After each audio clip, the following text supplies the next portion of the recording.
YouTube. I'm back again today for another Kickstarter critique where I take a look at a different Kickstarter tabletop game project every weekday at 1:30 p.m. Eastern Standard Time and give my honest thoughts on how that project is being ran. And today I'm very excited to be checking out the 11th most popular project in all the games out of Scholars of the South Tigris. Join the translation movement in this 1-to-4 player dice bag building strategy game set in medieval Baghdad. So I immediately know 1-to-4 players, dice bag building. That gets me excited. I'm familiar with this this series. I know there's like a whole bunch of games that either this I don't know if it's the artist is the designer, or if the designer and the artist just work together, but they have a very unique art style. And I gotta say, overall, I'm intrigued. 1-to-4 players, dice bag building. I'd like to know how long the game is. I'd like to see some more components, some stuff like that. But overall, I know some stuff, and I'm excited going into it. As always, I also like the theme as well. Medieval Baghdad, that's just not a typical theme that we see that often. You know? As always, when you go to the video, though, 3 things. Do I want it? Can you do it? How much is it? Let's go. 342,000. In Scholars nice. of the South Tigris, players are tasked with acquiring scientific manuscripts from around the world. The issue is these scrolls are in all different languages, so you need to hire translators to translate them from their origin language into Arabic. This is done through the playing of action cards. On their turn, the player will play an action card to one of the action spaces on their player board. The various actions can require specific dice colors, specific values, or both. So to activate the action cards, the players will need to place dice on them. The dice you place can be changed and manipulated in a number of ways. We're going to go over all those ways in detail right now, as it's a big part of the game. Each action card has 2 slots for dice. A single die on its own is that color and value, so this is a white 3. You may add a worker of the same color to change the value to 6, so now we have a white 6. You can add a different color worker to a die to change that die's color. So if we put a blue worker on this white 3, we now have a blue 3. Note that when you change the color of dice like this is done virtually. You do not gain a die of that color. You can add up to 2 workers per die, so we could add a white worker to this white 3 to make it a 6, and a yellow worker to make it a yellow, so now we have a yellow 6. They're going deep in the weeds, and I don't mind it yet. You cannot add 2 primary color workers to one die to make it a secondary color die. But we can add 2 dice to each action, and their colors and values combine as well. So if we had a blue die and a white die, the primary color takes precedence and we combine their values, and so now we have a blue 5. If you had a purple die and a yellow die, the combined die would be purple, as the secondary colors take precedent over the primary colors. If we have a yellow 2 and a blue 1, we combine them to make a green 3. I hope there's some sort of player reference on here, like just a card, a sheet, somewhere. This would be very nice to know what beats what for those people who are not the best colors. If you have 2 secondary colors like purple and orange, you get to choose which one of them the final color will be. And all of this can be mixed and matched together with workers and dice. So we could take a white 2, add a yellow worker to it to make it yellow, and add a blue worker to a red 6 to make it blue, and now we have a green 8. We could add a white worker to this white 1 to make it a 6, then add a red worker to make it red, and then add a blue worker to this blue to make it a blue 6. And this number triggers whatever this ability is. Basically, what I'm getting at is there's a lot of different ways to manipulate your dice. Okay, now let's go over the actions. The first action is the recruit action. This action only cares about the value of dice. At the top of the board are 8 translators, and beneath them is the value needed to employ or dispatch them. If you dispatch them, you will gain the benefit in the top right of their card, and then they will go to the bottom of their pile. Note that I'm not going to go over all the bonuses and symbols in the game, but they're listed on the back of the rulebook along with a color. As they should be! Half-point grade bump up immediately. I can't believe I'm totally into this. Wheel. You may instead employ the translator, in which case they will turn over and you will place them in one of the rooms at the bottom of the board. You will have to pay the room's cost and you will gain the benefit. This translator is now employed by you, and if someone else uses them to translate a scroll, they will have to pay you 1 silver. The next action is the travel action. Here, the value of your dice matters, though the color can matter as well. You will move your marker around the map up to the value of your dice. If you pass over a colored area that matches the color of the die you used, you will get that bonus. If you end your movement on a white space, you will immediately gain that bonus. If you land on a black space, you may move the scroll adjacent to your marker from the map to the Houses of Wisdom. You may place it in any of the 3 guilds. It will cost 4 silver. I think we went too far too fast. Place 1 or 2 of your influence in that guild. The next action is research. For this action, both the color and the value matter. There are 6 fields of science that you are gathering scrolls for: mathematics, physics, chemistry, philosophy, looking like biology, Arnak over and there. Astronomy. You will bump the track matching the color of the die on your action, and the value dictates how expensive that is. For value 1, you simply gain a worker and a silver. For 4+, you will pay a gold to bump the track and gain 2 silver. 8+ is the same, except you don't have to pay a gold. And 10+ and 2 gold gets you 2 bumps and 2 silver. When bumping tracks, if your marker lands on a transparent place, you immediately gain that bonus, whereas the colored spaces will activate during resting, which we'll talk about in a bit. The last action you can do is translate a scroll. To do so, you will need a secondary color die, but the value doesn't matter. You will need a die that matches the guild color of the scroll you are translating. Each scroll has an origin language at the top, and you've got to translate it into Arabic. You do this by paying translators in gold. Each translator speaks 2 or 3 languages shown here. So to get this Chinese scroll to Arabic, we can use this translator to go from Chinese to Greek, this translator to go from Greek to Persian, and then this translator to go from Persian to Arabic. I think we're too deep in the rules here, but I don't hate it, honestly. Gold, but if you're using an opponent's translator or a neutral translator, you will also have to pay 1. Like, they had an idea, and they were like, we are going to 100% go for it. We are going to very clearly and concisely, if you don't have ADHD and you don't mind rewinding the video a couple times, explain everything about the core gameplay loop in the main game, and this action now has the attached bonus to it and can be activated. Awesome. I mean, it's an interesting idea. These gray action slots will have multiple actions, and you will choose which one you do when you place an action card there.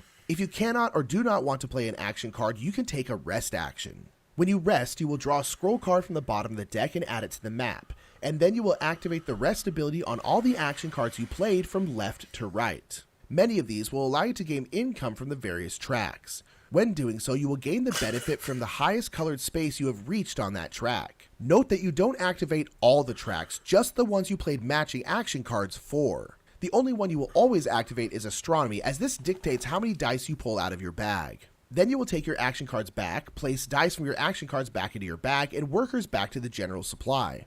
The game will end when the 4th Caliph card is drawn from the scroll deck. When drawing scrolls, if a Caliph card is drawn, it will be placed here, and then the players with the most influence in the purple guild will take one of their influence and place it on a bonus of their die, but you first see how many more colored dice you have than white dice. And whoever has the biggest difference gains points depending on the points from Caliph cards and for how high they reached on the various tracks.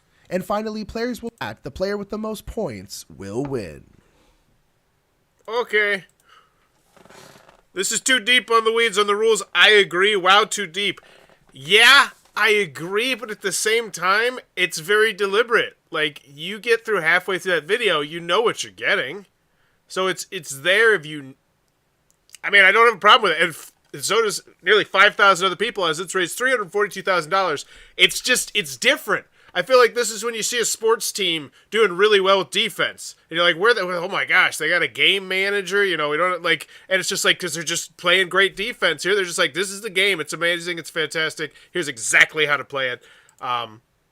Which I will say, this is, I believe, is a step up from what Sheb used to do, which was just to have the main image, to have nothing here, no video at all. So, that's an interesting one. This is a teaching, not a selling video. Yes, 100%. And I think it's going to work because he has the pedigree. Because we have all these other games that people love and are very highly rated on Board Game Geek. He is, he's earned that through making fantastic games, which hopefully they'll spotlight a little bit here. So let's see, is this one out? Surveys incoming. No, I don't believe this one is out. Funding complete. I don't believe this one is out either. I think this one just launched a couple months back. Surveys locking. So we have 2. Wayfarers of the South Tigris. Is this one out? I would hope so, since fulfillment's still ongoing. We had a little scare earlier in the week when transportation accidents started showing up on a number of tracking links. It seems like most of these backers are still receiving their package, though. So yes. So they have, looks like they have 3 things out pending, which they put out a lot of games. I mean, put out, golly, a lot of games. But can you do it? Yes. I feel comfortable. Do I want it? Yeah. I feel like after that video, you're going to know if you want it or not. They got into it. And honestly, if this were a 15 to 30 minute filler weight game, I don't know if that'd work as well, but this is like a 60 to 90 minute, like, meaty, chunky thing. And it's like, I want to know how all these moving parts and pieces work, and they got into it. 1 to 4, 12 plus, 60 to 90. I wish that was on the front, but other than that, looks good. We got lots of text talking about the game. All I need is the price and the shipping. Hit me with a decent price because this... Ooh, look at that. That's nice. Ooh, how to play? Take the scroll. Fantastic. And that's the first video we lead with? Excellent. So that's even there. That does make me... Like, at that point, I would say, like, couldn't we just do, like, a regular promotional video, like the selling video, but just mention there's a full how to play, 26-minute how to play, get it to your game night before, or teach it right there, comprehensive. I feel like, I don't know. I'm not going to knock it, though. I like the idea. One main board, I'd love to see the dimensions on this in centimeters and inches. 4 player boards, same. 1 solo board and 2 solo reference cards. Love reference cards. 10 starting translators, cool. Looks good. Lots of symbology. So we got 20, 60, 32. There's like maybe 200 cards somewhere around there. Bunch of chits. What's the price already? Got a fancy thing in here. It's a medium weight Euro game. What's the price? Hit me with the price. I shouldn't be paying 100 for a medium weight Euro game. I don't believe. Free promo pack. Hopefully, because like yesterday, the one we did yesterday, it was like $75 in and out. To the moon or whatever it was. From LeBoit to Blue, who I think really should spotlight that price. Because I get the vibe that this is just a great Euro game. Which is not a knock. Just played. I just want price. Cool. So that's the review. Ooh, they got a 3 minutes. I do love that. That's one of my favorites. One of my favorites. Meeple University. Cool. Lots of videos here. Lots of videos. Are these, is this the old one or this the new one? Scholars and set. So this is the, okay. Playthrough videos, full playthroughs. Clean, clear, tons of different media outlets. Ooh, okay, lots of stuff. I've seen this box insert like 3 times. This is what I'd like. The price, $44! Ah, this is such a, like, that to me is just a halfway grade bump down. Why do I have to go so far to find it? Now, granted, this is a short Kickstarter campaign. I will say we're 12 minutes, and most of the time was that video, which but that's a great price. I would spotlight that. Now, they did convert the currencies. I think that's big ups. New Zealand as well. That's awesome. $44. That's fantastic. I'd put that on the marquee. Let's go back to that marquee, and I say, like, there's nothing that is irreplaceable here. Like, yeah, how about $44? Why is he pointing at 44 bones? That'd be great. That's a fantastic price. Let's get the shipping. Rules, components, setup, looks good, pictures, illustrations, examples. Great. I want to read it. How many pages? 28? Yeah, I expected that with the 26-page rule booklet. Coin Scholar. So it's very simple. Do you want the coin upgrade? It's 13 extra bucks. I'd maybe zoom in on those coins, but it's clean, clear, exactly what I'm purchasing. I like this pledge section aside from the placement of it. South Tigris all in. So this one comes Wayfarers. So now you're just throwing a game in here. This I don't like, and this is why I had Board Game Geek pulled up, and what I always typically try to do. How highly rated is Wayfarers on the South Tigris? Let's find out. Dang! Top 1,000 all time? I don't like that. I feel like we spotlight that more. Wow! One of the top 1,000 games of all time. Holy crap-a-looly. Garphill games. Let's see what we get. Look at these numbers. Look at these numbers. I don't feel like there's nearly enough pounding of the chest going on here. Like 66, 90, 96, 152, 173, 387, 844, 885, 1,062. That is an absurd number of games in the top 1,000 of all time. Which, if you're not that, familiar with Board Game Geek, there's probably 100,000 games on there. Now, not all of them are ranked because you have to have a certain number of people to do that and get on the rating system. But this is of all freaking time. I don't feel like we nearly spotlighted that enough. And that's what I'm saying there. Like, the front image is like, yeah, I think I know that box art. But if you're a newer gamer, I think that we really should be spotlighting the pedigree here. Because this is just a drop-dead gorgeous pedigree. Top 1,000. Get out of here. So what's that? $100? For one of the top 1,000 games of all time. Oh, we got to get the coins. You lump in the coins. Not a fan of that. Whatevs. Custom build your pledge. Scholars, Wayfarers, and South Tigris. Wow. All this. Cool. With a free set of Scholars, Kickstarter promos, no pledge manager, pledge FAQ. So shipping. What do we got? US, 20 New Zealand? Huh? Why are you showing me all your New Zealand bucks? Convert the currencies. Such an odd 20 New Zealand. This is the first time, by the way, that I've had to convert New Zealand to dollars. So that's a new one. 12 bones. Okay. So what am I paying? $56. $55 all in for this. $5 less than RP. I'm in.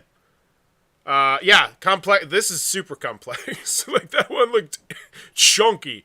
So $55. That's a great price. 60. They even say 60 MSRP. Great. I see the value. Have no issues with it. Scholar. So this is if I want the fancy coins. Most people do not, it looks like. Yep, most people don't. Once again, you didn't zoom in on him. At no point, oh, is this it? Is this the one time we zoomed in on him? Maybe we interweave that. I don't know. But once again, Coin Scholar. So this is if you get that big pledge. Yeah, so here we go. 2,193 people are like, I want one of the top 1,000 games of all time. Yes, please. Oh, wait, no, is this... No, that's if you get the promo pack. Never mind. So this is the Tiger Metal Coin set of 50. Okay. Got it. This is the Scholar. This is the Coin Scholar. So we're paying for promo cards. Cool. South Tigris. Yeah, what's this one? So 48 backers.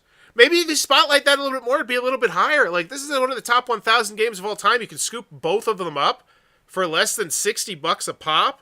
At least one of them is. And if our track record says anything, this other one's going to be absolutely spectacular, too. Yeah, I don't feel like we spotlighted that pedigree nearly enough. FAQ updates comments. Is VAT included the EU and UK? It is included. Did we mention that in the shipping? Because that's also another thing I'd highly spotlight, especially with a game like this, which it looks like a very crunchy Euro game. There's a reason that, like, hey, I don't know if you've ever put this connect together, and I'm not trying to demean anyone here, but like, Euro games are super popular in Europe because that's where they're, like, if you go to a toy store in Germany, it is mind-blowing how much they love games. It is, I'm jealous. Anywho. No stretch goals. Yeah, fine. We don't offer anything, which might explain why this is 11th in popularity, despite the fact it's doing really well. I bet this one's a board game geek darling. I bet this is one of the hotness. Let's see. Dragons, Hegemony, Earth. Nope. Frosthaven. Wow. Not yet. Holy moly. I'm shocked. Shocked and in awe. There it is. Scholars at 40. Okay. Let's check out the update, see what we got. It's the most engaging. 1 comment, 0 comments, 0 comments, 0 comments, 7 comments. So this is a company that looks like it builds brand loyalty not because of excitement, but because they make spectacular and fantastic games.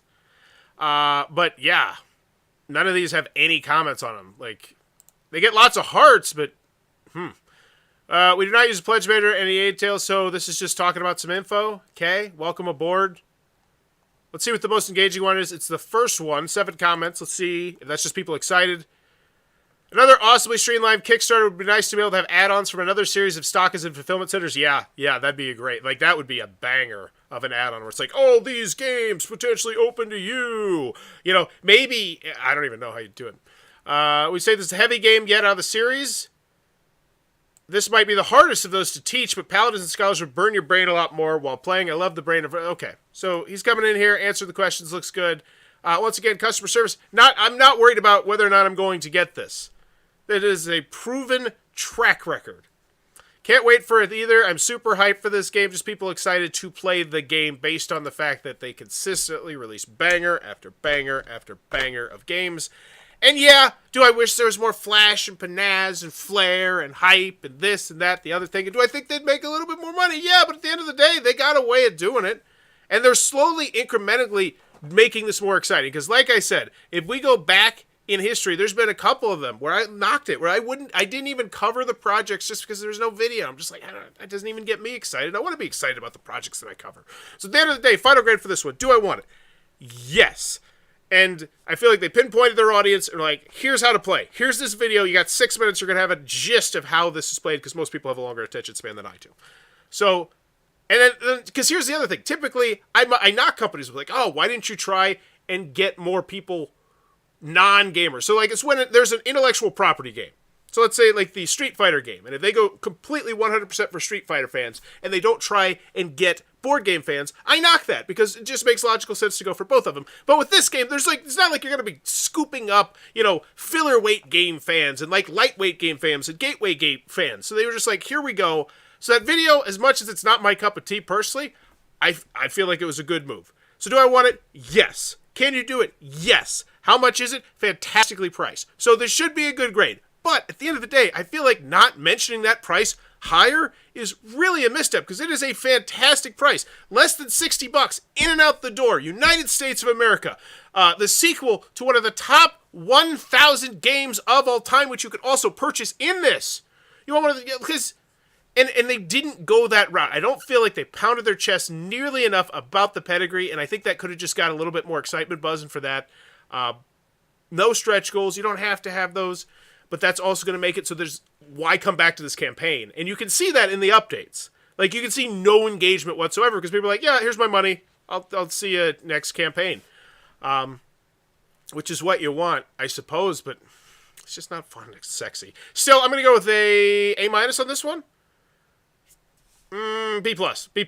I feel like we definitely mentioned that price. That price is so good. Don't beat around the bush on it. The shipping being in New Zealand, that's really kind of annoying.